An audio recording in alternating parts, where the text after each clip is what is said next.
Already ஒரு பேப்பரில் வந்து எழுதியிருப்போம். இன்றைக்கி எல்லாமே இந்த கெட்ட சக்தியெல்லாம் நம்மளை விட்டு போய் நல்ல சக்தி வரணும், பாசிட்டிவாக இருக்கணும், இன்றைய பொழுது நல்லா இருக்குன்ற மாதிரி எழுதிருக்கணும். அந்த பேப்பரை எடுத்து நீங்கள் கையில் வச்சுக்கணும். வச்சுக்கிட்டு கரெக்டாக ஒரு 5 நிமிஷம் தியான நிலைக்கு நீங்கள் போகணும். கையில் பேப்பரும் இருக்கணும், கண்ணாடி கிளாஸும் இருக்கணும், அந்த கிளாஸில் தண்ணியும் இருக்கணும். தண்ணி மேலே மூடக்கூடாது, சைடில் இப்படி பிடிச்சிக்கணும்.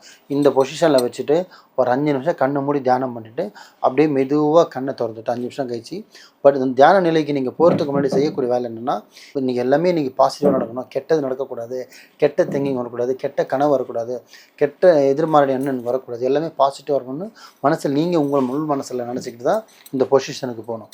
போயிட்டு 5 நிமிஷம் கழித்து கண்ணை திறந்துட்டு அந்த கிளாஸ் தண்ணியை வந்து நீங்கள் குடிச்சிடணும். அது வந்து நீங்கள் பிடிச்சும் குடிக்கலாம், தூக்கியும் குடிக்கலாம், அதை பற்றி பிரச்சனை.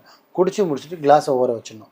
இந்த பேப்பரை என்ன பண்ணும் குருஜி அப்படின்னு கேட்டிங்கன்னா, அந்த பேப்பரில் வந்து பார்த்திங்கன்னா நம்ம கெட்ட சக்தி வரக்கூடாது, நல்லது மட்டும்தான் வரணும்னு எழுதியிருக்கோம் இல்லையா, அதை வந்து நீங்கள் கொளுத்தவும் செய்யலாம், இல்லை நீங்கள் நார்மலாக தண்ணியில் போட்டுருவும் செய்யலாம். கொளுத்திட்டிங்கன்னா கூட என்ன ஆகும்னா, அது எரிச்சிட்டிங்கன்னா அந்த கெட்ட சக்தி மறைஞ்சிரும்.